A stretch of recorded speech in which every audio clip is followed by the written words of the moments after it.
পহেলা বৈশাখের আনন্দের রেশ নিয়ে সকালে নতুন উদ্যমে কর্মস্থলে যোগ দিয়েছেন বিভিন্ন পেশার চাকরিজীবীরা। বিস্তারিত জানতে ময়মনসিংহের ভালুকা উপজেলা নির্বাহী অফিসারের কার্যালয় থেকে সরাসরি যুক্ত হচ্ছেন প্রতিনিধি আসাদুজ্জামান সুমন। সুমন, বাংলা নববর্ষের প্রথম কর্মদিবস কেমন উদযাপন করছেন? উদ্দীপনার মধ্য দিয়ে কিভাবে তারা নতুন করে আবার তাদের কর্মদিবস শুরু করেছেন?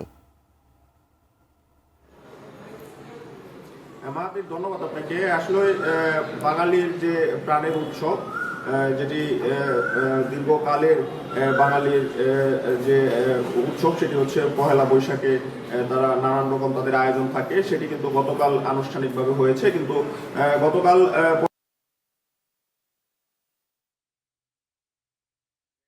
কিন্তু আজকেও রয়েছে। আমরা দেখছি যে সকাল থেকে যারা অফিসে আসছেন তারা কিন্তু তাদের সহকর্মীদের সাথে পয়লা বৈশাখের শুভেচ্ছা বিনিময় করছেন এবং তারা বলছেন যে আমরা নতুন উদ্যমে গত বছরের যে গ্লানি, গত বছরের যে ব্যর্থতা, সেগুলো থেকে নতুন উদ্যমে তারা আবার কার্যক্রম শুরু করেছেন। তারা তাদের অফিসে আসছেন, কেউ কেউ তাদের যে অফিস রুমটা রয়েছে সেটি কিন্তু পরিষ্কার পরিচ্ছন্ন করছেন এবং সহকর্মীদের সাথে শুভেচ্ছা বিনিময়ের পাশাপাশি যেখানে যারা সেবা গ্রহীতা যারা আছে তাদের সাথেও কিন্তু তারা নববর্ষের শুভেচ্ছা বিনিময় করছেন।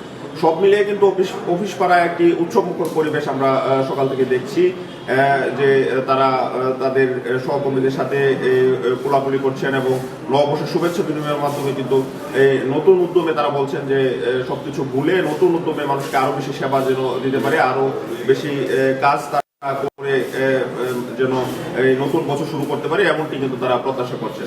সব মিলিয়ে ময়মনসিংহের এই যে পহেলা বৈশাখের প্রথম কর্মদিবস, সেটি কিন্তু বেশ উৎসাহ উদ্দীপনার মধ্য দিয়ে আমরা দেখেছি চলছে। তাছাড়া ময়মনসিংহে কিন্তু এই পহেলা বৈশাখ উপলক্ষে বেশ কিছু স্থানে পহেলা বৈশাখের মেলা অনুষ্ঠিত হচ্ছে। যে মেলায় কিন্তু মানুষ পরিবার পরিজন নিয়ে ঘুরতে যাচ্ছেন এবং পরিবার পরিজন নিয়ে কিন্তু পহেলা বৈশাখ উদযাপন করছেন। তো ময়মনসিংহ থেকে এই ছিল আমার কাছে পহেলা বৈশাখের পরের দিন আজকে প্রথম কার্যদিবসের বিষয়ে সর্বশেষ। মাহাতি।